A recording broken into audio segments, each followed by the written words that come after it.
Hello दोस्तों, नमस्ते, प्रणाम। मैं हूं किरण पटेल, आप सभी का स्वागत करती हूं अपने यूट्यूब चैनल पर। आज मैं एक नाच पर का गीत लेके आई हूं, कैसे लगेगा कमेंट में बताना।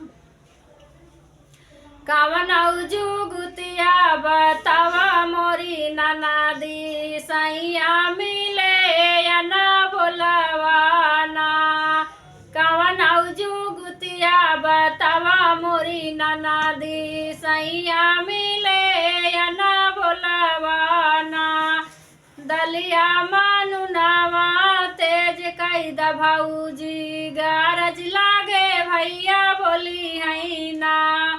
दलिया मानु नावा तेज कैद भौजी गारज लागे भैया बोली है ना।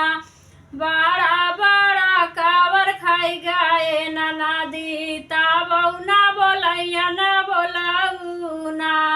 बड़ा बड़ा कावर खाई गाए नदी ताबौ ना बोलैया ना बोलाऊ ना। कवन जुगुतिया बतावा मोरी नदी सैया मिले या ना बोलावाना। लोटवा का पनिया गरम कैदा भौजी गारज लागे भैया बोली है ना। लोटवा का पनिया गरम कैदा भौजी गारज लागे भैया बोली है ना। बड़ा बड़ा घूटा पी लाई गए नदी ताबौ ना बोलैया ना बोलावाना।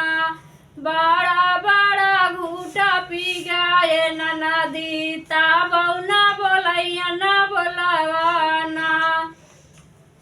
कवन जुगुतिया बतावा मोरी नदी सैया मिले या ना बोलावाना।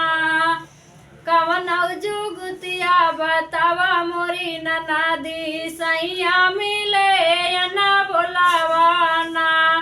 सजिया पे कटवा बिछावा मोरी भौजी गारज लागे भैया बोली है ना। सजिया पे कटवा बिछावा मोरी भौजी गारज लागे भैया बोली है ना। गहरी निदिया में सोई गाए नदी ताबौ ना बोलैया ना बोलावाना। गहरी निदिया में सोई गाए नदी ताबौ ना बोलैया ना बोलावाना।